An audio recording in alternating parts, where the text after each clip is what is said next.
हाँ जी। तो कैसे हैं आप लोग? जैसा कि आप सभी जानते हैं कि इतिहास का सीरीज़ चल रहा है और उसका ये 5th वीडियो है जो कि संगमकालीन इतिहास पर बनाया गया है। और मैंने आपको पहले ही नोटिस भेज कर चुका हूँ कि दक्षिण भारत का इतिहास पर टॉपिक पर वीडियो लाऊंगा, पर पहले मुझे लगा कि ये वीडियो लाना ज़रूरी है, इसलिए इस वीडियो के बाद 6th पार्ट होगा, वो मैं दक्षिण भारत के इतिहास पर लेकर आऊँगा। अभी मैं जो वीडियो है चोल, चेर और पांड्य के बारे में बताऊँगा, जिसे हम संगमकालीन इतिहास के नाम से जानते हैं। ठीक है दोस्तों, तो शुरू करते हैं हमारा टॉपिक, संगमकालीन इतिहास। सर्वप्रथम बात करते हैं कि संगम काल, इसका जो नाम है संगम काल क्यों पड़ा, इसके बारे में, इसका अर्थ के बारे में आपको बताता हूँ। संगम शब्द का अगर अर्थ समझें तो इसका मतलब होता है सभा, यानी कि एक जगह पर इकट्ठे होकर एक कोई मीटिंग करना, उसी को संगम कहा जाता है। क्योंकि जो दक्षिण भारत में जो कवि होते थे उन्हें इकट्ठा होकर एक सभा करते थे, जिसमें कि वो अपनी जो रचनाएं हैं उनको प्रकाशित करने के लिए जो अनुमति लेते थे तभी प्रकाशित होती थी। इसी को कहा जाता है संगम युग या संगम काल। और इसी आधार पर इसे, इस जो इतिहास को संगमकालीन इतिहास कहा जाता है। तो शुरू करते हैं। सबसे पहले हम बात करेंगे, पहले ये बता देता हूँ कि 100 ईस्वी से लेकर के 300 ईस्वी को ही संगम काल में के नाम से जाना जाता है, जबकि दक्षिण भारत में चोल, चेर, पांड्य बसते थे। और अब सबसे पहले पांड्य के बारे में बात करते हैं। तो पांड्य राज्य तमिलनाडु में पड़ता है, और जैसा कि आपको दिखाई दे रहा होगा कि ये साउथ में है और थोड़ा सा ईस्ट में है। साउथ में थोड़ा सा ईस्ट में देख सकते हैं तमिलनाडु की जो कावेरी नदी है उस पर ही बसा हुआ था, और इसकी राजधानी है वो मदुरई थी। और जो इसका प्रसिद्ध शासक था उसका नाम था नेंडू जेलियन। ठीक है, सबसे प्रसिद्ध शासक था। और इसका जो प्रतीक चिन्ह था वो मछली होती थी, मछली उसका प्रतीक चिन्ह था। और ऊपर कृष्णा नदी देख सकते हैं, और कन्याकुमारी जैसा कि आपको दिखाई दे रहा होगा, जो कि सबसे स्थलीय भाग का दक्षिणतम बिंदु है। तो मुझे लगता है पांड्य राज्य के बारे में इतना जानना बहुत ही ज़रूरी है, जो कि हर एग्ज़ाम में ही आएगा। तो आगे चलते हैं, हमारा अगला टॉपिक है, अगला जो टॉपिक है चोल। चोल के बारे में बताता हूँ। जैसा कि चोल आप देख ही रहे हैं कि कुछ आंध्र प्रदेश का हिस्सा भी आता है थोड़ा बहुत, और जो लगभग जो सबसे बड़ा हिस्सा है वो तमिलनाडु का ही है। ठीक है, और ये उत्तर में पेन्नार नदी है, और इसके दक्षिण में वेल्लूर नदी के बीच में जो बसा हुआ क्षेत्र है वहीं पर रहते थे चोल राजा। ठीक है, जो इसका पत्तन है, इसका प्रसिद्ध पत्तन था वो था पुहार पत्तन, और इसका जो प्रतीक चिन्ह था वो शेर था। ठीक है, प्रतीक चिन्ह क्या था? ये शेर था। ठीक है, और प्रसिद्ध शासक था उसका नाम था करैक्काल। करैक्काल इसका प्रसिद्ध शासक था। अनुयायी किसके थे? तो ये ब्राह्मणों के थे। एक रोचक तथ्य है जो कि ब्राह्मणों के से संबंधित है। जैसा कि हम जानते हैं कि हमारे उत्तर भारत में जो ब्राह्मण होते हैं वो कभी भी ना तो धूम्रपान वैसी करते हैं, ना मदिरा पीते हैं, ना तो मांस का भक्षण करते हैं। परंतु जो दक्षिण भारत के ब्राह्मण थे ये सभी जो जो मांस खाना है, मदिरा का सेवन करना है, ये सारा करते थे। तो ये बहुत ही रोचक तथ्य है, और इसे याद रखना, कभी कभी ये भी क्वेश्चन बन सकता है। ठीक है दोस्तों, और इतना मुझे लगता है इसके बारे में काफ़ी है। और अगर विस्तार से कोई भी टॉपिक जानना चाहते हैं तो कमेंट करें।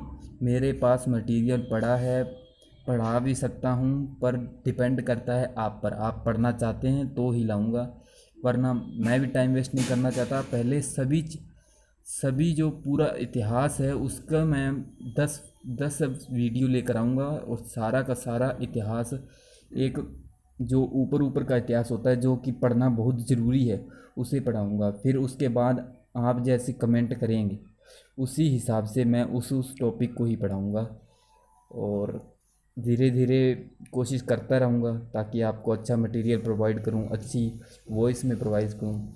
धीरे धीरे जो कहते हैं ना चेंज आता है, तो धीरे धीरे ही आएगा दोस्तों। अभी तो शुरुआत है, आगे जाने कहाँ तक जाना है। ठीक है दोस्तों, चलते हैं। अगला अगला हमारा टॉपिक है कि चेर साम्राज्य। चेर साम्राज्य जैसा कि आपको दिख रहा है साउथ में है, साउथ के वेस्ट में, किधर, कर्नाटक और केरल का, थोड़ा केरल का हिस्सा है, कुछ कर्नाटक का। ठीक है, ये आ गया चेर साम्राज्य। और चेर का जो प्रतीक चिन्ह था वो था धनुष।